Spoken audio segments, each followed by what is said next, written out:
Baik, selamat datang kembali teman-teman. Pada kesempatan kali ini saya akan membahas mengenai diversifikasi investasi ya.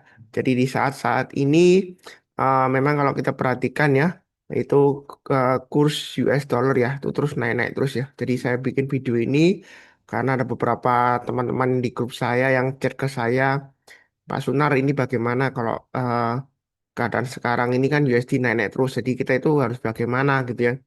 Apakah tetap tenang ya, seperti yang dikatakan oleh Purbaya, karena ekonomi Indonesia baik-baik saja, atau kita harus melakukan sesuatu ya seperti itu ya, untuk jaga-jaga ya.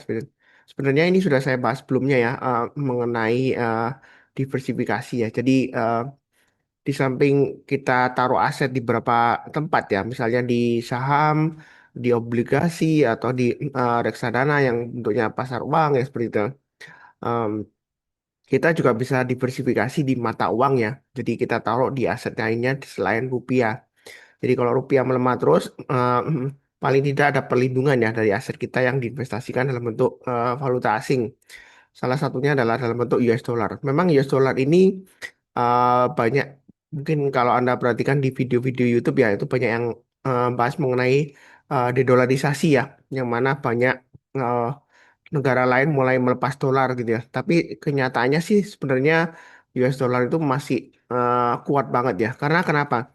Kalau kita melihat eh, harga minyak dunia ya itu masih price in US dollar ya. Jadi emas juga in US dollar, kemudian silver juga masih dalam US dollar ya, copper dan lain-lainnya. Jadi kalau bilang dedolarisasi memang benar. Negara-negara lain banyak yang mengurangi exposure terhadap US dollar. Tetapi kalau kita perhatikan US dollar itu masih strong ya, masih dipakai ya seperti itu.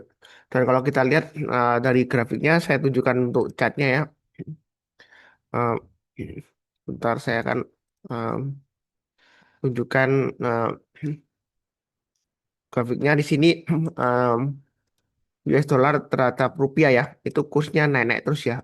Di sini kalau kita perhatikan ya, uh, yang terakhir di sini dari swing low-nya di sini kalau sampai high yang terakhir ya itu sampai dengan 18.042 high-nya atau nilai tertingginya. Nah, memang kalau kita lihat di bank-bank lain ya, di BCA misalnya itu kursnya sudah lebih dari 18.042 ya, tapi di pasar spotnya itu sekitar 18.042 ya, kurang lebih datanya seperti itu ya. Nah, kenaikannya dari swing low yang di sini itu sudah 11%. Nah, kalau kita lihat sebelumnya mundur ke belakang ya, ini memang kenaikannya dari swing low-nya ke swing high-nya itu sekitar 11 sampai 12% ya sebelumnya di sini ya. Ini kalau kita mundur ke belakang, kemudian kalau mundur ke belakang lagi ya 12,26, kemudian 11,4. Sepertinya ini sudah saatnya jual Pak Sunar karena sudah naiknya sudah 11 sampai 12 ya kurang lebih ya. Nah, tapi kalau kita mundur ke belakang lagi, itu rupiah pernah melemah ya. Jadi kurs US dollar IDR itu pernah naik sampai 22,82%. Ya, mungkin itu karena masa COVID, Pak Sunar. Ya, tapi kalau kita mundur ke belakang lagi, tahun 2018 itu pernah naiknya jadi sampai dengan 17%. Mundur lagi itu pernah naik sampai dengan 30% ya, seperti itu. Jadi, eh, memang sebelumnya di sini sekitar 12% aja, kemudian dia konsolidasi ya. Nah, intinya di sini adalah kalau kita lihat eh, garis yang hitam ini ya. Jadi garis yang hitam ini adalah istilahnya itu adalah MA 200-nya atau harga rata-rata 200 harinya. Nah, harga rata-rata 200 harinya ini masih terus naik ya seperti itu. Jadi em, ini masih perlu diwaspadai ya. Ada kemungkinan mungkin US dollar ini bisa sampai ke 20.000. Nah, kalau saya sih acuannya ya, ada yang tanya juga ke chat ke saya, Pak Sunar, kapan kira-kira kita balik lagi ke rupiah kan seperti itu ya. Nah, kalau kita lihat saya pakai acuan 17.500 ya. Em, nah, kalau kita lihat sebelumnya pemerintah pakai acuan sekitar 16.800 sampai dengan 17.300-an kalau nggak salah ya. Tapi saya pakai acuan 17.500. Artinya kalau misalnya kurs US dollar ini terhadap rupiah ya masih di atasnya 17.500, itu masih risiko pelemahan terus sampai bisa sampai 20.000 atau 23.000, kemungkinan bisa ya seperti itu ya. Jadi selama masih bertahan di atasnya 17.500 ini masih resikonya tinggi banget. Jadi kalau yang mau sementara pindah dulu ke US dollar em, itu bisa saja ya seperti itu. Kalau Anda pindahkan ya seperti itu. Nah, pindahkan pindah kemana Pak Sunar kira-kira untuk diversifikasi ya. Nah, kita lihat dulu yang terakhir hari Jumat. Nah, hari Jumat kemarin itu ada data ketenaga kerjaan Amerika. Memang datanya bagus ya. Tapi kalau kita lihat, nah, data ketenaga kerjaan yang bagus itu direspon dengan kenaikan yield atau istilahnya suku bunga obligasi ya. Sebenarnya bukan suku bunga obligasi ya, istilahnya yieldnya ya. Jadi uh, yieldnya ini kalau kita lihat 5 tahun, 10 tahun, 20 tahun, 30 tahun ini spike naik semua dan DXY ini uh, benchmark US dollar terhadap 6 atau 7 ya saya lupa ya. Currency lainnya termasuk euro, uh, British pound ya, Swiss dan sebagainya ya. 6 atau 7 saya lupa ya. Ya itu ya. Ya itu dia naik, spek naik. Dan dia juga sudah par ya US dollar ya. Par kembali. Par artinya nilainya sudah 100 ya. Nah, seperti itu. Nah, kalau kita lihat dari kenaikannya DXY ini dia lompat ya. Jadi kemarin malam Jumat itu dia lompat eh, sampai dengan parnya 100. Nah, ini target berikutnya kalau kita gambarkan resistennya terdekatnya itu 100,6, dia masih bisa lagi naik ke 101 atau bahkan eh, dia bisa sampai ke nilai tertinggi sebelumnya di sini 110 ya. Nah, jadi bisa 10% lagi. Anda kebayang nggak kalau misalnya rupiah itu terhadap dolar melemah lagi sampai 10% lagi, ya berarti kalau sekarang 18.000 ya mungkin sekitar 1.800 lagi ya seperti itu ya. Jadi bisa 19.500 mungkin ya. Nah, seperti itu ya. Eh, nah, ini memang strong dollar ya seperti itu ya. Nah, memang ini kelihatannya sebelumnya sideways, tapi ini kalau dia breakout ke atas 100,643 ya kemungkinan dia bisa lari sampai 110 ya. Jadi kita harus waspada juga dan kita perhatikan dari yieldnya ini kalau kita lihat naik semua ya. 5 tahun, 10 tahun ini sudah naik naik lagi 2% ya, spike ya seperti itu. Nah, apakah ini naik sementara atau nanti bakalan pullback lagi kita nggak akan pernah tahu ya. Lihat kondisi berikutnya nanti data inflasinya seperti apa ya. Yang terakhir hanya data ketenagakerjaan ya seperti itu. Nah, em, apa yang harus kita lakukan? Ini sebenarnya sudah saya bahas sebelumnya. Saya nggak mau bahas mengenai politik atau ekonomi di balik melemahnya rupiah terhadap US dollar ya. Jadi nggak bahas mengenai kenapa, why gitu ya. Karena bahas banyak di YouTube video yang mungkin Anda sudah nonton itu banyak bahas kenapa gitu ya. Ya, seperti itu ya. Tapi di sini saya memberikan solusi ya, seperti itu ya. Jadi solusinya adalah diversifikasi ya, seperti itu ya.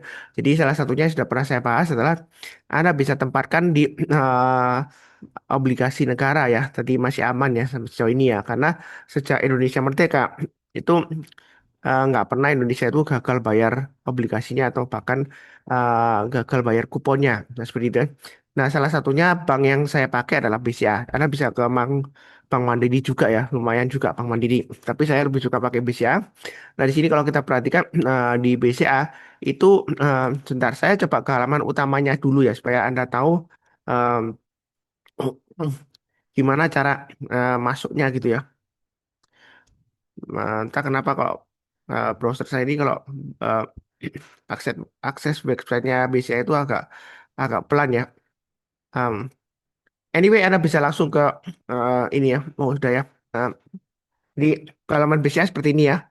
Kemudian kalau kita perhatikan di sebelah kanan itu ada tab produk ya. Um, nah, Anda bisa pilih yang wealth management ya. Wealth management. Nah, di wealth management ini ada beberapa aset yang Anda bisa Anda pilih. Asuransi untuk proteksi ya, reksadana, obligasi, kemudian rekening biasa investasi ya, RTN ya, untuk buka di BCA Sekuritas umumnya ya. Nah, yang saya sudah bahas sebelumnya adalah obligasi ya. Tapi tenang aja, kita akan bahas yang lainnya juga ya, seperti itu ya. Jadi untuk obligasi ini sebenarnya ada dua jenis ya. Kita bisa beli di pasar perdana yang barusan rilis ya, biasanya seperti ORI, kemudian SBN, SBR, atau SR ya, seperti itu ya. Nah, itu Anda bisa beli di pasar perdana atau Anda bisa beli di pasar sekunder. Jadi setelah dia rilis di pasar perdana, dia beberapa seri obligasi pemerintah atau SBN retail itu ada yang masuk ke pasar sekunder. Nah, kalau kita pilih yang pasar sekunder itu ada lagi dua jenis mata uang yaitu rupiah dan um, US dollar. Kalau kita lihat di daftarnya di sini memang atas-atasnya ini rupiah semua ya, FR ya. Jadi fixed rate lah kepanjangannya ya. Nah, kemudian kalau kita turun ke bawah itu ada ORI. Nah, kalau turun lagi itu ada falas, obligasi negara falas dalam mata uang US dollar. Namanya Indon atau Indois. Kalau yang syariah bisa pilih yang Indois ya seperti itu ya. Jadi kuponnya Anda terima sama dengan FR ya. Setiap 6 bulan sekali Anda terima kuponnya. Jadi eh, misalnya di sini, misalnya Anda belinya ini yang suka saya beli adalah Indois 54 New ya. Jadi Indois 54 New itu yang saya favorite saya. Nah, sebentar. Kalau mau langsung search ya Indois 54 ya, yang new di sini ya. Itu dia kalau kita perhatikan di sini ya, em,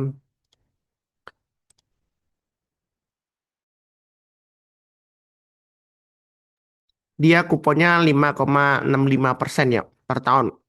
Nah, keuntungannya kalau Indois itu dibandingkan dengan FR, kuponnya dia itu sudah bebas pajak ya.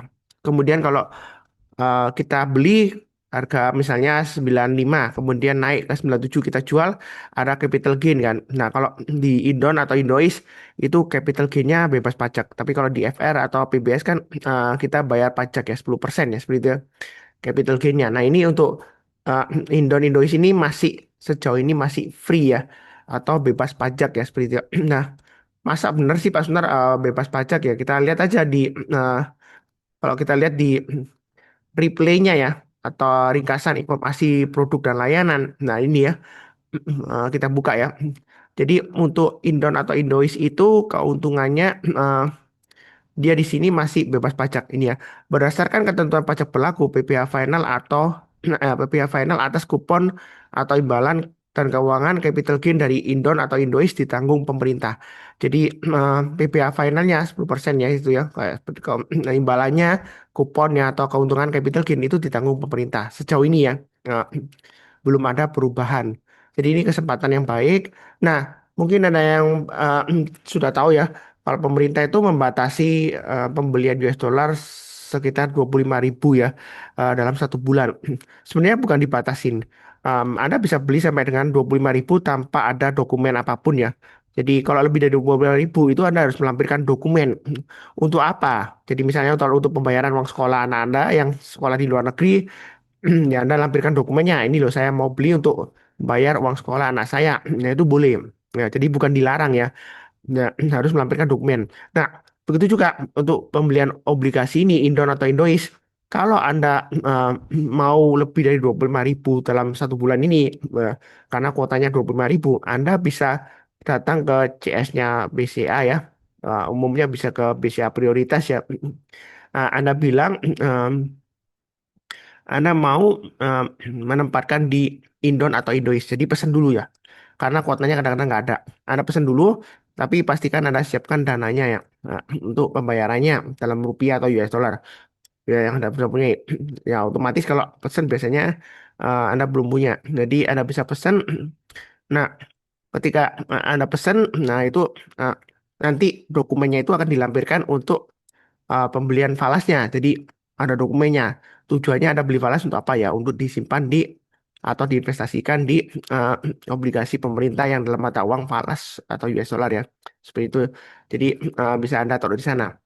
Nah, mungkin kalau mau produk diversifikasi yang lainnya, Anda bisa pakai pocket falas.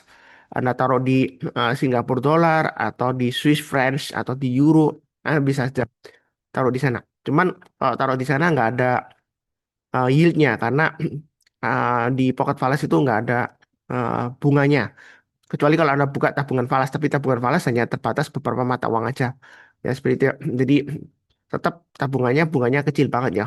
Paling banyak mungkin 1% atau 1,5% per tahun.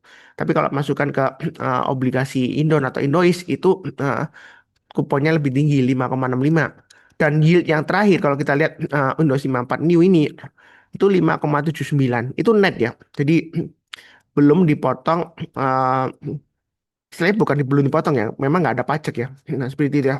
Jadi 5,79 itu kalau kita setarakan dengan FR ya, yang dalam mata uang rupiah, jadi 5,79 dibagi eh, 0,9. Jadi setara dengan yield FR 6,43 ya seperti itu ya. Nah, mungkin Anda bilang Pak Sunar, yield FR itu sudah 7% lebih ya. Ya, Anda kata sekarang yieldnya untuk FR ya 7,1 lah. Itu kalau dipotong 10% pajak kupon berarti sekitar eh, 6,39 ya seperti itu ya. 6,39. Nah, ini 5,79 dikurangi 6,39 ya. Bedanya 0,6 ya. Memang ini agak mahal ya. Sebenarnya nggak mahal. Pokoknya kalau kita lihat selisih net bersihnya ya antara yieldnya dalam bentuk falas USD ya Indon atau Indois dengan FR atau PBS itu kalau selisihnya di bawah 1% umumnya nggak mahal. Kalau di bawah 0,5% itu murah. Sebelumnya kalau Anda beli itu masih di bawahnya 0,5% ya, lumayan murah ya selisihnya, bersihnya. Nah, ini agak naik ya seperti itu ya. Jadi eh, walaupun agak naik, tetapi em, tujuan utamanya lagi ya dari tadi awal adalah untuk diversifikasi. Jadi em, kalau Anda taruh di FR, mata uangnya melemah. Tapi kalau Anda taruh di Indon atau Indois, Anda paling bisa bisa paling tidak Anda bisa untung dari em, capital gain-nya atau kursnya. Nah, seperti itu ya. Eh, Nah, kemudian eh, kita bahas lagi mengenai investasi yang lainnya ya. Nah, selain obligasi Indo atau Indonesia ada bisa ke emas ya. Kalau kita lihat emas ini masih sideways dan cenderung turun. Ya. Jadi Anda bisa dollar cost averaging ya, belinya pakai emas digital bisa di eh, bisa di Tring Pegadaian ya atau di Treasury atau emas digital lainnya ya plafonnya banyak ya sekarang ya. Nah, seperti itu. Nah, Anda bisa nyicil, nyicilnya bertahap aja ya seperti itu ya. Siapa yang penting rutin ya. Nah, mumpung dia masih koreksi ya.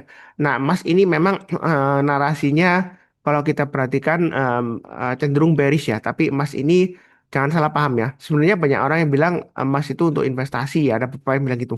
Tapi ya memang benar sih, teman. Saya lebih memandang emas itu bukan sebagai safe haven juga, bukan ya. Jadi saya memandangnya emas itu sebagai hedging ya. Hedging itu adalah istilahnya melindungi ya. Melindungi terhadap apa? Karena emas ini price dalam US dollar, jadi dia itu hedging terhadap mata uang eh, US dollar. Nah, sekarang cenderung melemah karena pertama Bank Sentral Dunia sudah mulai mengerai pembelian emas ya.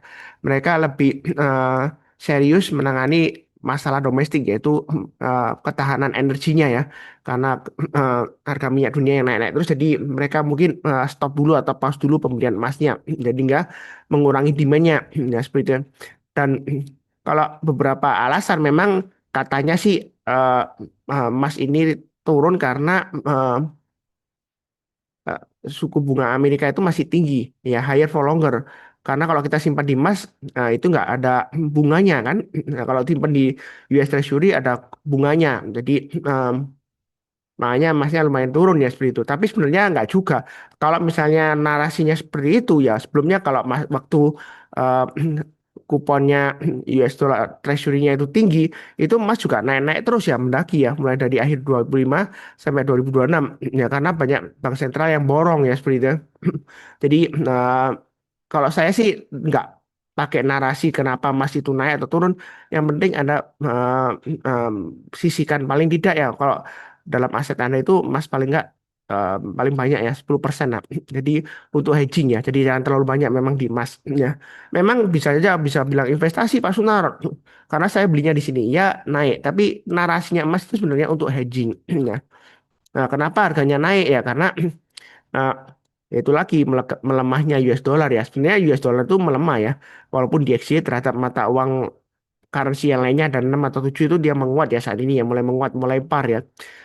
Tapi tetap US dollar itu dicetak-cetak terus ya. Sehingga secara nggak langsung memang orang juga mempertanyakan ya sampai kapan ya cetak uang terus ya. Ya, tapi sejauh ini masih cukup kuat ya. Jadi Anda bisa investasikan di emas eh, atau di silver. Nah, silver ini ada kegunaan ganda. Kalau emas sih untuk bank sentral simpen ya. Tapi kalau silver ini demand-nya lebih ke industrial juga ya. Jadi untuk EV, untuk solar panel ya, kemudian untuk AI ya seperti itu. Jadi uh, demand-nya juga lumayan ya. Jadi makanya harga silver ini masih bertahan. Nah, kalau sudah mulai dekat-dekat area support ini mungkin Anda bisa mulai nyicil ya. Nah, kalau beli silver itu jangan beli batangan ya. Seperti itu ya. Karena kalau beli batangan silver itu potongannya banyak. Dan lagi pula kalau silver batangan itu bisa tarnish ya. Jadi warnanya bisa kayak memudar gitu ya. Jadi kayak item-item itu ya. Nggak mengkilap silver lagi warnanya lama-kelamaan ya. Ya ada yang benar-benar disegel rapat bisa ada ya yang masih mengkilap ada ya cuman kalau dijual lagi kebanyakan potongannya itu lebih banyak daripada emas ya. Nah, seperti itu ya. Jadi lebih baik simpan di digital ya. Em, nah, ada broker baru yang sudah mendapatkan izin dari OJK ya. Em, platformnya ini saya tunjukkan yang saya pakai sekarang. Jadi saya menggunakan XTB ya. Nah, di XTB, sebentar ya, sebentar. Ini saya sudah login ya. Nah, cuma di serinya belum nampak ini yang mana ya, sebentar. Oh ini, jadi ini bentuknya untuk aplikasi webnya ya, seperti itu ya. Jadi Anda bisa diversifikasi ke silver. Silver itu ada ETF-nya. Jadi ETF-nya itu SLV ya. Salah satunya ya. Jadi kalau kita lihat ini lagi koreksi. Ya. Sebenarnya saat yang terbaik untuk mulai nyicil ya. Saya sudah nyicil di sini ya. Untuk silver ya. Jadi nyicilnya sebagian aja. Nah, keuntungan dari broker XTB ini ya. Nanti linknya dari video deskripsi bawah ini ya. Kalau mau sign up ya. Nanti kalau pakai referral code-nya saham US ya. Saham terus kemudian US ya. Saham US ya. Guru besar semua, Anda daftar, itu nanti untuk deposit 100, kalau Anda transaksikan 100 US dollar, Anda akan mendapatkan bonus 10 US dollar. Ya. Kalau Anda deposit 200, ya, nanti Anda mendapat bonus sekitar 20 atau 25 dolar ya. Tapi harus transaksi sekitar 200 dolar ya, seperti itu ya. Dalam 1 bulan. Nanti Anda akan akan menerima bonusnya seperti itu ya. Nah, em, keuntungannya dari broker yang lainnya yang sudah ada seperti GoTrade Indonesia atau Peluang, dia itu enaknya kalau kita deposit, kita bisa deposit langsung ya dari BCA ya, rekening USD ke USD. Itu nggak ada potongannya. Ya, depositnya minimal, sebenarnya nggak ada minimal deposit ya.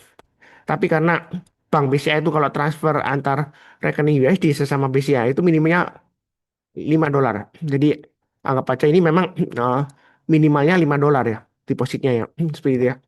Jadi eh, nah kemudian kalau mau tarik Anda bisa tarik ke rekening USD dolar Anda yang ada di BCA. Harus rekening USD ya. Tapi kalau rekening Pocket Falas langsung dikonversi ke rupiah. Nggak bisa langsung USD ke USD. Jadi Anda bisa buka tabungan USD Falas USD di BCA ya, tabungan BCA dolar istilahnya. Nah, di sana Anda bisa transfer in and out. Bebas withdrawal eh, untuk nominal di atas ekuivalen kurang lebih 1 jutaan itu atau 5 berapa dolar ya saya lupa ya pokoknya dia bebas ya. Jadi itu sebentar saya coba cekkan ya untuk promonya 25 ya. Jadi kalau ada deposit US dollar 200 hadiahnya 25 dolar. Syaratnya harus trading sekitar 200 ya value-nya ya, bisa buy and sell. Kemudian nah, kalau untuk withdrawal free asal withdrawalnya itu di atas 1 juta rupiah ya atau senilai di atas 50 US dollar. Nah, seperti itu ya. Jadi kalau di bawahnya itu Anda akan dikenakan fee ya. Lebih baik di atasnya aja. Ya, ya paling nggak uh, minimal kalau sudah mau withdrawal ya itu di atas 50 US dollar lah supaya nggak kena fee-nya. Ya, seperti itu. Jadi kemudian keuntungan lainnya adalah no trading fee ya. Kalau GoTrade Indonesia dan Peluang itu ada trading fee-nya. Memang trading fee-nya nggak tinggi banget ya. Tapi kalau di XTB ini trading fee-nya free ya seperti itu. Nah, mungkin ada yang di grup saya itu yang bingung. Loh Pak Sunar, saya awalnya juga bingung ya. Kok bisa kasih free ya gitu ya. Nah, kalau free itu nanti brokernya kan rugi ya. Sebenarnya broker XTB ini dia besarnya di futures ya. di CFD ya. Jadi dia yang akan datang akan ada produk CFD ya, seperti itu ya. Eh, atau falas ya seperti itu. Nah, tapi sementara dia masih di saham US dulu masuknya ya, ya, seperti itu. Jadi mungkin dia ambil keuntungannya di sana ya seperti itu. Jadi kita ambil kesempatan aja. Ini free kalau trading value-nya kita itu dalam 1 bulan di bawah 115.000 US dollar ya, ya seperti itu ya. Jadi lumayan banyak sih ya 115.000 US dollar dolar ya. Sebenarnya dalam waktu dalam mata uang euro sih 100.000 euro. Tapi kalau dikonversi US dollar kurang lebih 115.000 US dollar ya seperti itu ya. Nah, tentu saja itu sangat bagus ya karena kebanyakan retail itu kalau kita lihat ya 115.000 US dollar kalau dibagi trading days ya sekitar 25 hari misalnya ya 115.000 US dollar dibagi 25 itu dalam 1 hari 4.600 US dollar ya jadi lumayan cukup lah ya seperti itu ya. Apalagi kalau untuk retail-retail kecil kita seperti itu. Nah, cocoknya broker ini saya sukanya adalah terus tentu saja saya nggak dibayar ya untuk endorsement ini nggak ya. Karena saya share berdasarkan pengalaman pribadi saya, kita bisa belinya nyicil. Minim pembelian kebanyakan 1 dolar. Tapi ada beberapa aset yang kita harus beli minimal 1 share. Ya. Tapi kebanyakan yang terkenal-kenal seperti Meta, Google, Intel, dan lain-lain itu uh, masih bisa fractional ya. Jadi bisa 1 dolar aja. Nah terakhir saya nyicil QQQ ya. Jadi QQQ kan main turun ya.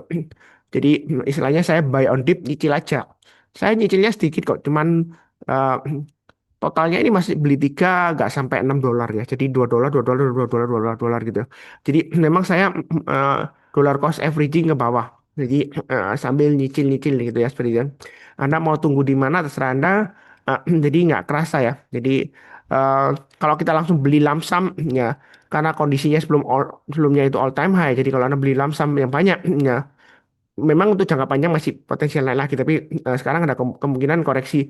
Ya ini kalau kita lihat ada semacam bahu yang kiri ya. Ini headnya ya. Jadi mungkin aja head and shoulder ya. Jadi kalau misalnya Anda buy sekarang mungkin bisa rebound sampai 720 seperti itu ya. Ya, atau 730 ya. Atau juga ke testing sekitar area all time high sebelumnya di sini ya. Ya seperti itu ya. Jadi em, Anda bisa dollar cost averaging mulai 1 dolar aja. Ya, seperti itu. Dan dia enaknya nggak ada fee-nya ya. Saya tegaskan lagi. Memang fee-nya mungkin sedikit Pak Sunar. Seperti itu ya.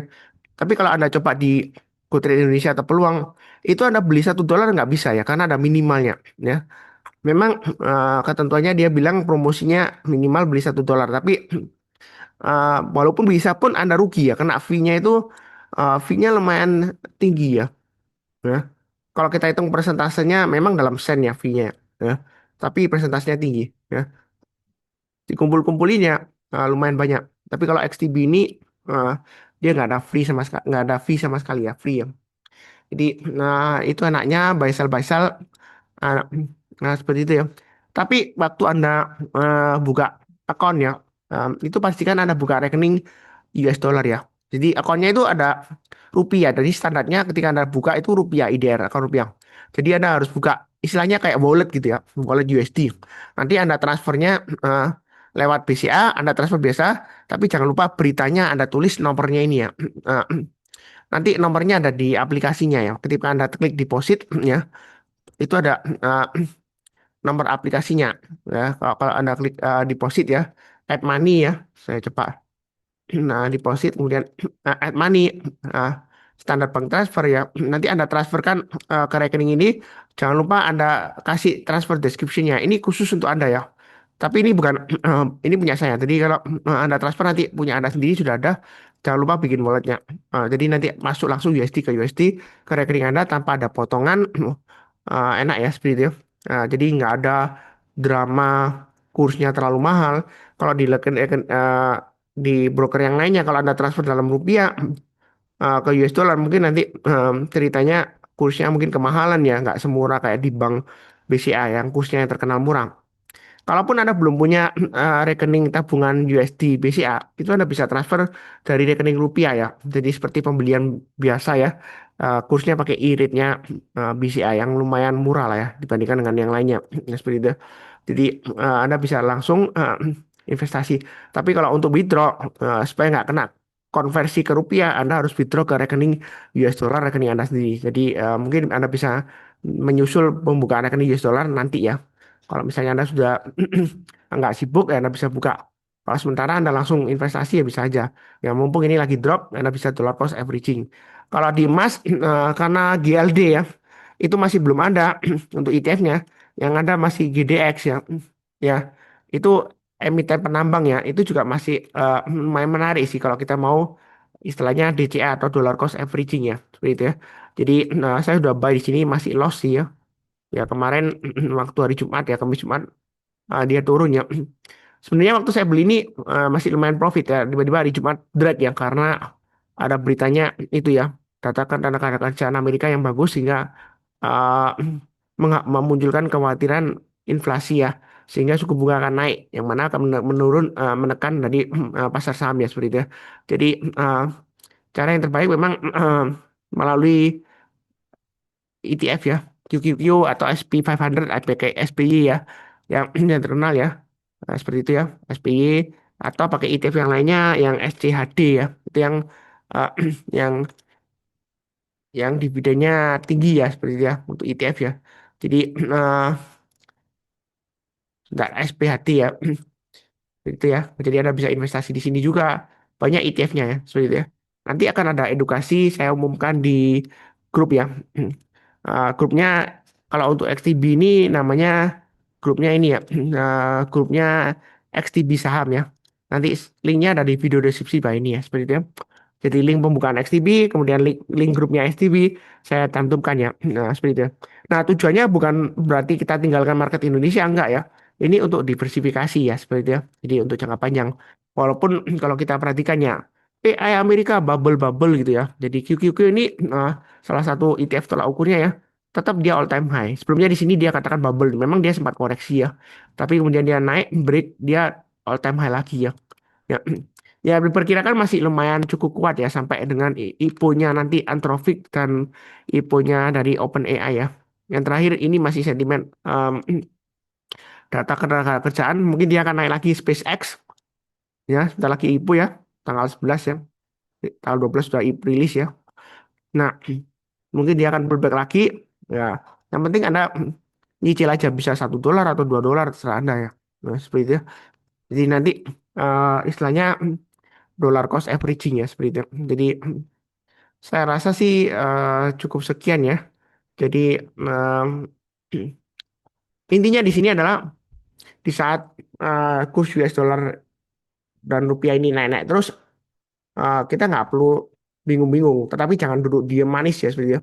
Jadi kita harus diversifikasi aset, eh, alihkan beberapa ke yang saran saya adalah US dollar ya. Karena kita bisa kelola ke aset lainnya, baik ke saham, ETF ya, eh, ke broker XTB Indonesia ya, atau ke Indon atau Indois ya, aplikasi pemerintah Republik Indonesia ya. Nah, seperti itu. Nah, saya rasa sih cukup sekian. Yang penting seperti biasanya saya doakan selalu semuanya selalu sehat, damai dan sejahtera selalu. Amin. Terima kasih banyak. Tetap semangat.